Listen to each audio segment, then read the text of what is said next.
Cine Recap PH. Maligayang pagbabalik sa Cine Recap PH. Warning, spoilers ahead.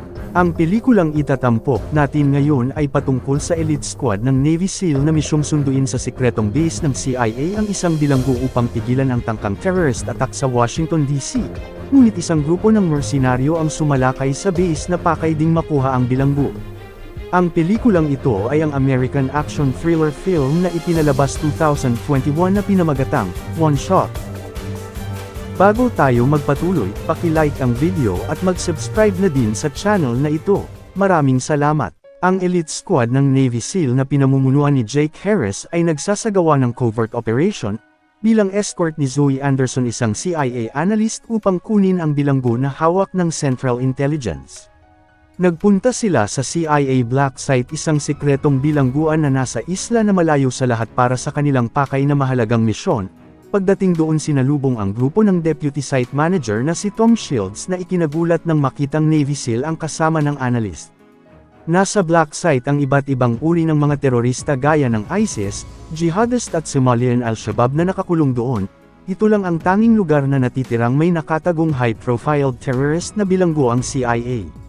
Nagmamadali na si Zoe dahil meron siyang hinahabol na oras, ngunit nangangailangang maproseso ang kanilang hiling. Nakausap nila ang commander ng base na si Jack York, subalit ayaw itong pumayag sa kahilingan ni Zoe na makuha ang bilanggo na nagngangalang Amin Mansor. Gustong malaman ni York ang dahilan kung bakit interesado siya sa bilanggo. Sensitibo ang impormasyon na hindi dapat ilabas ng kahit kanino, ngunit nanindigan ang base commander na hindi ito pwedeng dalhin na lang basta-basta, at nag-alok na sila na lang ang kukuha ng impormasyon na kailanganin niya. Ipinakita ni Zoe ang pirma ng CIA Deputy Director, ngunit gusto pang makumpirma ni York at ipinakita sa kanila ang hinahanap nilang bilanggo. Dinala sila ni Tom sa kulungan kung nasaan si Mansor para makausap na kasalukuyang nakatali ang dalawang kamay. Pinakalagan ito ni Zoe at pinainom ng tubig upang makausap ng maayos para sa kailangan niyang impormasyon. Isang negosyante si Mansor na hinihinalang may kinalaman sa terorismo, ngunit hindi umayon ang mga sagot niya sa katanungan ni Zoe na dapat nitong marinig, dahilan nang hindi na siya nakapagpigil pa. Pinakalma siya ni Jake sa labas at inalam ang totoong dahilan kung bakit nila gustong makuha ang bilanggo. Sinabi ni Zoe na gusto lang nilang maiwasan ang terrorist attack sa Estados Unidos kagaya ng 9/11 attack.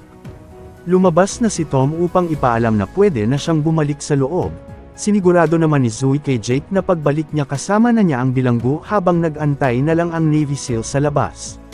Agad na pinulong ni Jake ang mga kasama sa dapat nilang gawin pagbalik ni Zoe at pinaandar na ang helicopter sa paglipad, ngunit napansin nila ang paparating na supply truck galing sa mainland, pero ang ipinagtataka nila, wala ito sa plano. Naghinala ang mga ito at agarang sinuri ang sitwasyon na tinugunan ng mga kasundaluhang bantay. Subalit bigla na lang nagkaputukan at binunggo ang gate para makapasok ang truck. Nang suriin ang likuran ng truck, naglabasan ang mga mersenaryo na sakay at pinagpapatay ang mga kasundaluhan na pinamumunuan ni Hakim Sheriff. Tumulong na ang Navy SEAL upang pigilan ang pag-atake, pero nakatuon si Jake sa kanilang personal na misyon, ngunit hindi pa lumalabas si Zoe mula sa loob. Pinigilan pa nila ang mga mersenaryo na makalapit hanggang sa dumating na ang CIA analyst, at agad pinaghanda ang mga kasama para sumakay na sa helicopter. Nang puntahan nito si Zoe upang sunduin kasama ng bilanggo, pag-alis nila pinasabog ng mersenaryo ang kanilang sasakyang helicopter. Agarang pinagtago ni Jake ang mga kasama habang sinusubukang pigilan na makaabante ang mga kalaban. Wala na siyang nagawa kundi baguhin ang plano habang pilit nilang nilalabanan ang napakadaming mersenaryo. Pinakawalan din ng mersenaryo ang mga bilanggo upang tumulong sa kanila. Napilitan na si Jake na umatras sa dami ng mga kalaban, subalit tinamaan ang kanyang kasamahan. Nagawa naman nitong mailigtas ang kasama at naghanap na lang sila ng mapagtataguan. Pumasok ang mga ito sa gusali kung saan nagkakagulo din ang lahat, buti na lang nakita nila si Tom at dinala sila sa ligtas na silid na may komunikasyon para makahingi ng tulong. Sinuri na muna ng mga ito ang kasamahan na may tama para malagyan ng paunang lunas. Ngunit malubha pala ang sugat nito, dahilan ng hindi na nagtagal at nalagutan din agad ng hininga. Inilipat na lang nila ito sa isang silid at sinubukang tumawag sa radyo, pero walang sumasagot sa kabilang linya matapos may humaharang sa kanilang signal upang hindi sila makahingi ng tulong sa labas. Ngunit nakita nila sa CCTV monitor na pinakawalan ng mga mersenaryo ang lahat ng mga bilanggo na siguradong malaking problema. Nakilala ni Zoe ang leader ng grupo na isang paupahang mersenaryo na pinamumunuan noon ang dayuhang jihadist sa Syria na sa pagkakaalam ng CIA matagal nang patay. Ang alam ni Zoe si Mansour din ang pakay ng grupo dahil may kinalaman ito sa terorista. Nakakuha siya ng ebidensya noon na may kaugnayan ang kumpanya nito sa mga terorista magmula nang mamatay ang kanyang anak sa US drone attack sa Turkey na pilit nitong itinatanggi. May binuo ang teroristang bomba na nuclear gamit ang supply na nagmumula sa shipping container ni Mansour, ngunit hindi na ito mahanap ng CIA. Ang National Security nakakuha ng impormasyon na gagamitin ng bomba sa State of the Union address sa Washington bukas ng gabi, na pag hindi mahanap siguradong katapusan na ng lahat at si Mansour lang ang nakakaalam kung nasaan ang bomba ngunit itinatanggi niya ito. Sumang-ayon na si Jake na tulungan si Zoe sa misyon nitong pigilan ang tangkang terorismo, pero binalaan niya si Mansour sa pilit na pagtanggi na may alam sa bomba. Patuloy namang sumusugod ang mga mersenaryo sa kanilang pwesto. Pilit din itong pinipigilan ng Navy SEAL subalit tinamaan na naman ang isang kasamahan, buti na lang daplis lang. Ngunit hinagisan sila ng granada, agad silang umatras bago pa sumabog kung saan ito na ang huli nilang pwesto para pigilan ang mga mersenaryo. Kaya pang lumaban ng sugatang kasamahan ng problema, paubos na din ang kanilang bala. Gusto namang isuko na lang ni Tom si Mansour kapalit ng kanilang kaligtasan pero hindi pumayag si Zoe dahil kailangan niya ito maging si Jake na nauwi nang sila na ang nagtatalo. Inamin na ni Mansour na nakipagtulungan siya sa mga terorista dahil sa galit sa pagpatay ng mga Amerikano sa kanyang anak, ngunit pilit nitong itinatanggi na may alam siya sa bomba pero hindi naniniwala si Zoe. Tumawag si York mula sa kabilang gusali para alamin kung sino pang natitira. Hindi rin ito makahingi ng tulong dahil sira ang satellite phone na hawak at ang tanging paraan lang ay makalibrate ang control room ngunit mayroon itong kalayuan. Wala na silang pagpipilian kaya balak na itong puntahan ni Jake mag-isa upang makatawag. Dumaan siya sa labasan ng hangin para makapuslit ng hindi nalalaman ng mga kalaban. Ngunit pagdating sa labas nagkalat ang mga mersenaryo. Nakita ni Jake ang pagpatay sa mga nahuling sundalo, buti na lang nagawa nitong makapagtago. Dahan-dahan itong kumilos at isa-isang tinapos ang mga kalaban na kanyang madaanan, subalit may nakakita sa ginawa niya kaya nasundan ito. Napalaban si Jake sa mersenaryo hanggang sa nagawa niya itong mapatay at narating ang control room, pero hindi niya alam paganahin ang radyo para tumawag. May parating na namang kalaban na agad nitong natugunan, ngunit nahirapan si Jake na muntikan pa siyang maunahan, buti na lang iniligtas siya ni York.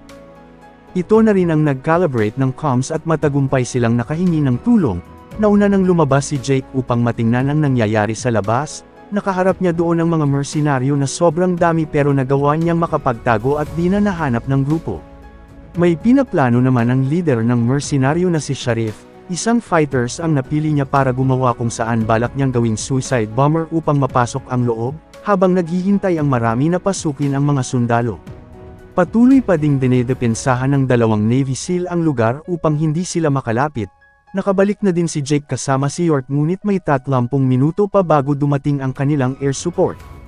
Pero nakumpirma ni Jake na si Mansour nga ang pakay ng grupo. Gusto na itong tapusin ni York dahil maraming napatay sa mga tao niya hanggang sa pinaputukan sila sa loob. Pilit din itong pinapaamin ni York sa bomba at tinangkang patayin. Humingi na ng tulong si Zoe kay Jake dahil kailangan niya ang bilanggo. Ngunit ayaw magpaawat ng dalawa pero hindi natatakot si Mansour na mamatay dahil wala nang mawawala sa kanya matapos mamatay ang anak. Subalit napasok na sila ng mga mersenaryo, tumulong na si York na pigilan ang mga ito sa kabila ng unti na lang ang balang mayroon sila. Sa patuloy na labanan tinamaan na naman ang isang Navy SEAL, agad itong tinulungan ng kasama subalit pati siya ay tinamaan din na agaran nitong ikinamatay. Naubusan na din ng bala si York kaya pinapa-atras na ito ni Jake, subalit nakapuslit pala roon ang suicide bomber na nagawa pa nitong mapatay ngunit hindi na nila natakasan ang pagsabog ng bomba na nagwasak sa buong lugar. Nang magising si Jake malubha ang mga kasama bukod kay Mansour na nakasuot ng bulletproof vest. Pinigilan siya ni Jake na umalis at kinumbinsi na siya lang ang pag-asa nito ngunit hindi nakinig si Mansour at iniwan siya roon. Malubha naman si Zoe sa tama niya at naghihingalo na, may ibinigay ito kay Jake na ultrasound ng asawa ni Mansour upang gamitin niya para makumbinsi ang bilanggo na pigilan ang bomba hanggang sa tuluyan ng binawian ng buhay ang CIA analyst. Agad tumakas si Jake bago pa makapasok ang mga mersenaryo. Pagdating sa loob inakala ni Sharif na patay sa pagsabog ang kanilang pakay pero nakakita ito ng palatandaan na nakatakas at pinahanap agad sa mga tauhan. Habang naghahanapan sa labas nagpanggap na patay si Mansor, nang makahanap ng pagkakataon sinuot niya ang damit ng napatay na mersenaryo upang magpanggap na isa sa kanila, pero paglabas niya para tumakas na sana nahuli ito ng grupo at dinala sa kulungan. Buti na lang dumating si Jake na nakaharap ang kanang kamay ni Sharif sa laban. Hirap na hirap siya sa lakas nito pero sa huli nagawa niya rin itong mapatay at isinama si Mansor sa pagtakas. Nang palabas na sila nakita ang mga ito ng grupo at pinaputukan, tumakas na naman si Mansor habang abala si Jake sa pakikipaglaban. Sinundan niya din ito para hanapin pero hindi na niya makita si Mansor. Tinamaan si Jake sa likuran pero patuloy nitong ipinagtatanggol ang sarili sa mga lumulusob sa kanya. Matapos nito ay nagpatuloy na hinanap ni Jake ang asset na ang layunin ay tapusin ang misyon ni Zoe. Sobrang dami na naman itong nakaharap na kalaban pero pilit niya pa ring pinipigilan habang nahuli na naman si Mansor, dahil ang totoo may alam ito sa bomba na makakasira sa plano ng nagbayad sa mga mersenaryo upang iligpit siya. Bago pa ito mapatay ni Sharif dumating si Jake at nakaharap sa laban ang leader ng grupo, gamit ang kanilang mga lakas. Nakakuha ng patalim si Sharif at tinangkang tapusin si Jake. Nagising naman si Mansor matapos na tumama lang pala sa bulletproof niya ang bala. Nagawa ring makabawi ni Jake at nakuha ang patalim sa mersenaryo, hanggang sa mabaliktad niya ang laban at napatay niya din ito sa wakas. Ngunit wala na doon si Mansor na tinangka na namang tumakas. Nang maabutan ito ni Jake sa gate sinusubukang lumaban ng bilanggo, kinumbinsi niya ito sa pamamagitan ng buntis na asawa na magkakaanak na siya ng lalaki. Maaari itong madamay sa pagsabog kung hindi niya sasabihin kung nasaan ang bomba. Iniisip ni Mansor huli na ang lahat pero naniniwala si Jake na mapipigilan pa nila ito ngunit dumating si York na gusto rin makuha ang bilanggo nila. Inagaw ni Jake ang baril nito upang pigilan siya habang dumating na din ang air support. Gusto namang malaman ni Mansor kung hindi ito nagsisinungaling.